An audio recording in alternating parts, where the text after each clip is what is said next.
lang yung papataas dyan.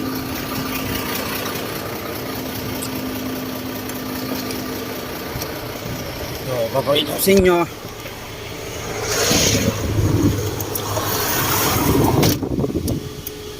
kung paano siya patakbuhin ng automatic, kung paano siya patakbuhin ng manual.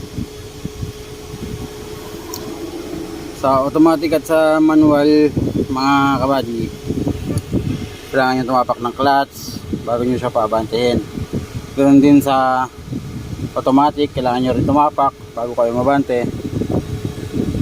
So yun yung maxi nya,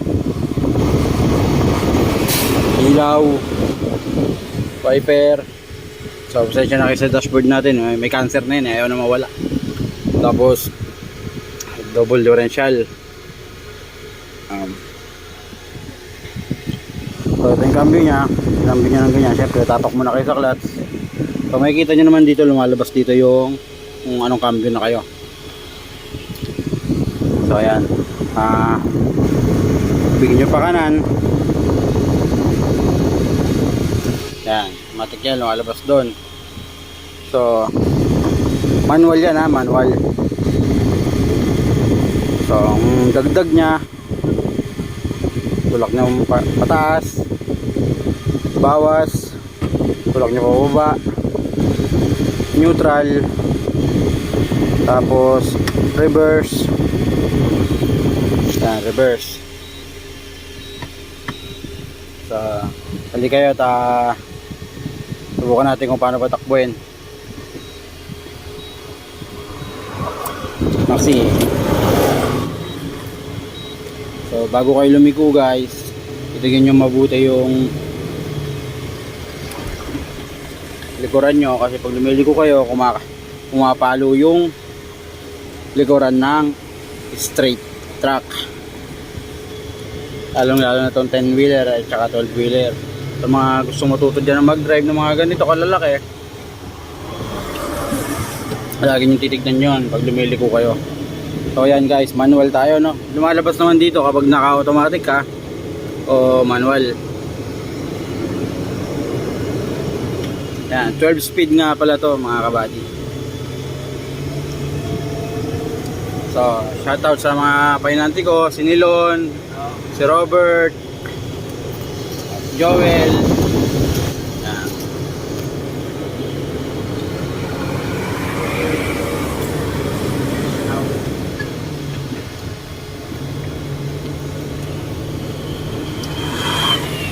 Yan, 7.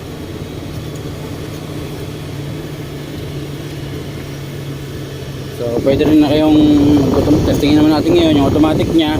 Apa kayo ng clutch, push nyo to, yan, automatic na yan. Ito nyo, nawala yun dito.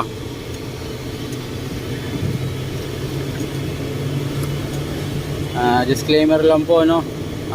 Yung mga binabanggit ko po rito, based lang ho sa mga karanasan ko. Hindi po ako magaling na driver na katulad ng iba. Ayan, nakita nyo, hindi ako nangangambyo. Ayan, kung saan nagbabawas yan, kung saan nagdadagdag.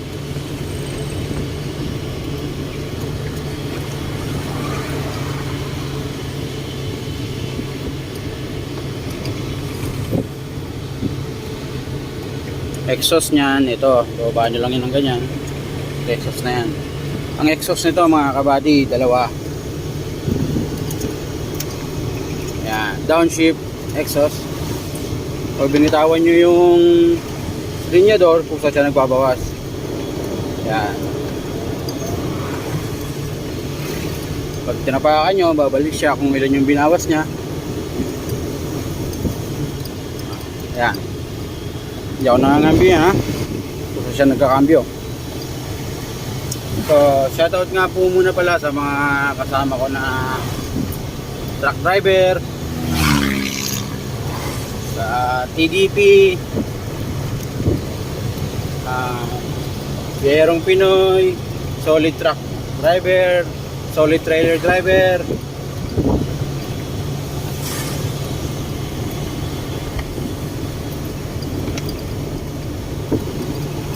Dito tayo ngayon sa bypass ng Cabanatuan. Labas nito, San Leonardo, Ecija.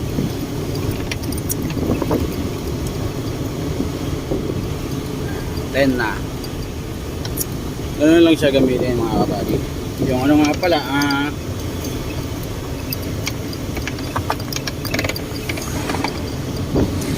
ito yung taas nga pala ng likuran niya. Kung gusto nyo pataasin, pababain yan. Yung airbag, yan yung siya pinatatakot pababa. Kasi nasira na yun nandito. Dapat dito talaga yan. Nasira, kinonvert dyan. So paalala nga lang po pala no, sa mga magamit nito,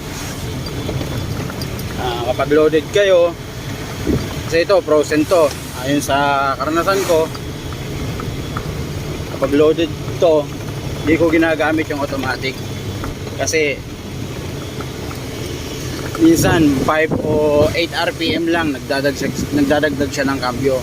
So mabibitin yung bilis niya, walang arangkada, mahirapan yung makina.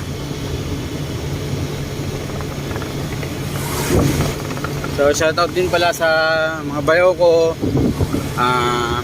Jeriden, Geresti, Gerobus, si Giovanni, sa biyanan ko, si Papang, si Mamang, ingat po kayo palagi, kay Junjun, yan. Tsaka sa mga iba pang mga kabady natin na sumusuporta at patuloy na naniniwala sa kakayanan natin bilang isang driver. Siyempre, shoutout din sa asawa ko, sa anak ko, pauwi na ako, yan.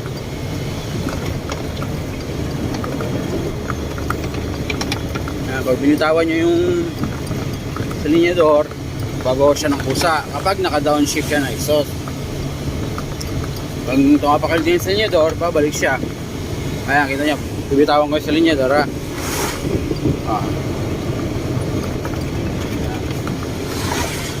So paalala lang din pala sa mga baguhan driver na gustong matuto, kung magbibideo kayo na katulad nito, mag-iingat kayo kasi napakahirap. Mamaya madisgrasya kayo,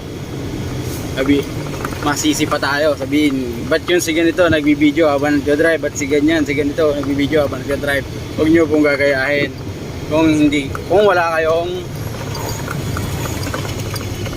ganong anong kakayahan. Kaya manual tayo, balik tayo sa manual. Yeah, shift, bawas.